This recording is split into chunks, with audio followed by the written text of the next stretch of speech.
They told you it's just salt, just water, just a toilet. But here's the truth. Some of the most powerful rituals on earth are hidden in the ordinary.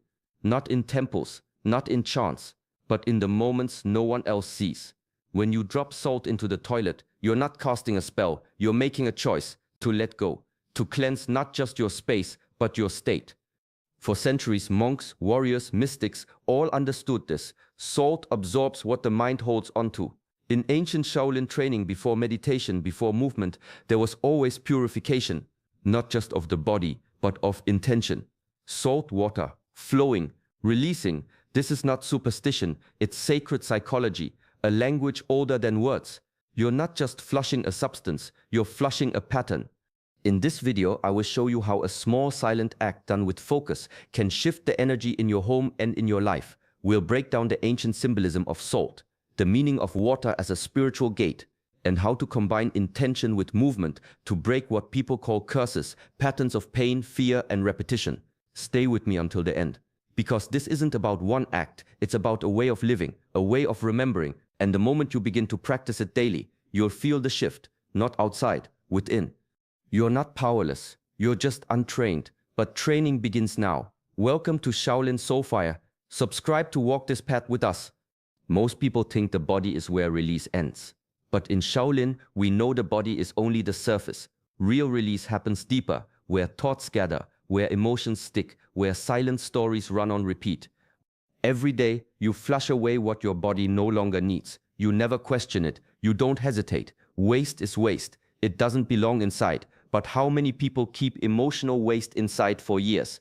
Resentment, regret, guilt, thought loops that serve nothing, but still circle the mind like ghosts. In the monastery, even cleaning is meditation. When we sweep, we're not just clearing dust, we're clearing the mind. When we wash our bowl, we're not just preparing for food, we're honoring presence. The same applies here. Dropping salt into the toilet, watching it dissolve, and flushing it away becomes a reminder: I do not need to carry everything. I choose what stays, I choose what leaves. Salt has always been sacred. It purifies, it preserves, it absorbs. In spiritual traditions across the world, it's used to hold space, to cleanse, to protect. But here, used in this quiet personal ritual, it becomes something even more intimate. A conversation between you and your awareness. You're saying to yourself, I see what I've been holding, and now I choose to release it. This is not about force. It's not about dramatic change. It's about small, consistent reminders to live lighter, to move cleaner, to think clearer. And when your mind begins to treat emotional weight like physical waste, something to be recognized and released, you begin to experience freedom, not as an idea, but as a daily practice. One handful of salt at a time. A curse isn't always loud. It doesn't need fire or chanting or someone wishing you harm. Most curses live quietly inside, hidden in repetition. The same reaction, the same mistake, the same story you keep telling yourself. This always happens to me. That's the real curse. Not an outside force, but an inner loop that refuses to break. In Shaolin, we call this a karmic cycle, a loop of energy and action that feeds itself. When you're unaware, it owns you. You wake up, react the same way, think the same thoughts, and wonder why nothing changes. But you don't break a loop by running faster. You break it by stopping. Stillness is the beginning of mastery, not the absence of motion, but the presence of awareness. When you sit, breathe, and truly look within, without blame, without fear, you begin to see the pattern clearly. And once you see it, you are no longer inside it, you're above it. The discipline of a Shaolin monk isn't just in movement, it's in attention. We train to observe ourselves with precision. Every habit, every trigger, every emotional reflex. We don't fight the curse, we study it. We understand its shape, its roots. And then, without drama, we do what it cannot survive. We change. Not with violence, not with desperation, but with calm repetition. Different breath, different words, a different pause. That's how a pattern dies. Not all at once, but piece by piece through awareness and action. You don't need to shout at your demons, you just need to stop feeding them. And in that stillness where the loop once lived, a new path quietly appears. Not cursed, not chaotic, just clear. Discipline doesn't begin when the bell rings. It begins when you wake up, with how you place your feet on the ground, with how you breathe before standing. Every moment is an invitation to return to yourself. Shaolin monks are not monks only in the hall. They are monks while folding robes, gathering water, or chopping vegetables in silence. That's the heart of the path. Nothing is too ordinary to be sacred. We were taught this early. The external temple is a reflection. The real temple is within. And if you wait for the perfect place, the perfect time, the perfect setting to be present, you'll miss the point. The practice is now. Always now. Even in something as simple as dropping salt into water, there is a choice to rush through it or to feel the weight of what you're releasing, to let the sound of the flush be more than noise, to let it be a sign that you are done holding what needs to go. That's the shift from routine to ritual, from doing to being. The salt is not powerful on its own. It becomes powerful when it carries intention.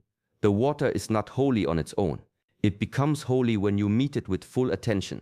This is what mastery looks like, not perfection but presence. A kind of inner silence that watches each act with care. When you bring mindfulness into your smallest actions, the world around you begins to change. Not because life is different, but because you are. The training moves into your hands, your breath, your gaze, and suddenly even the most ordinary corner of your home becomes a temple. Not because it looks sacred, but because you treated it as sacred. Thought without movement is like a seed left in dry soil. It holds potential, but nothing grows. And movement without thought is just noise, empty of meaning. The path of mastery lies in the meeting point between the two, where intention sharpens action and action brings intention to life. Salt sitting in a jar does nothing. A wish spoken in your mind without motion dissolves in the air. But when you take that salt, place it into water with full awareness, when your breath slows, your thoughts align, and your hands move with purpose, then something deeper begins to shift. This is not about superstition. It's about alignment. In ancient practice, every movement was tied to meaning. A bow was not just a gesture, it was humility. A breath was not just air, it was presence. The body and mind were never meant to work alone. One guides, the other anchors. When you act with clear intention, the energy changes, not outside, but within. You start to trust yourself more. You follow through. You become reliable to your own spirit, and that builds strength that no one can give you from the outside. Discipline is born in the body, but its roots grow in the mind. You train both together, not just on the training floor, but everywhere. In silence, in the kitchen, at night when no one is watching. Especially then, it's a quiet power, not dramatic, not loud, but steady, unshakable, the kind of strength that grows one act at a time. A hand reaching for salt, a breath taken before you pour, a calm voice within saying, I choose this, I release this, I return to center. Look around your space, the clutter on the floor, the dust in the corners, the objects out of place. They speak, not in words, but in feeling. When the outer world is tangled, the inner world rarely stays calm. And when the mind is clouded, it begins to tolerate chaos without question. In Shaolin life, we clean not just for appearance, but for alignment. A swept floor, an ordered room, a quiet corner, these are not luxuries. They are necessary, because the space around you is not separate from you. It holds your thoughts. It carries your energy. It either supports your stillness or agitates it. Salt in the toilet may seem like a small thing, but it's part of something larger. A kind of energetic hygiene, a way of saying, I care for what is unseen. I clear the stagnant. I flush out the weight I no longer need, not just from my room, but from my field, from the invisible layer that surrounds and shapes me. This isn't about being obsessive, it's about being conscious. You start to notice how much noise is hiding in your environment, how the clutter on your desk becomes tension in your shoulders, how the dirty sink feeds quiet frustration.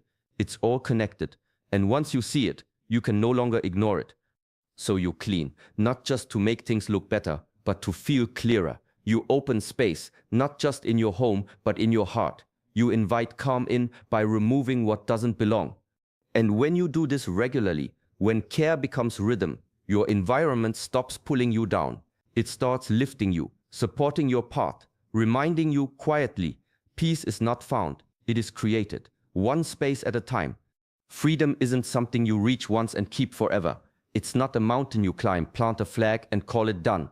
Real freedom, the kind that lives in the body, breath, and mind, requires rhythm. It requires return.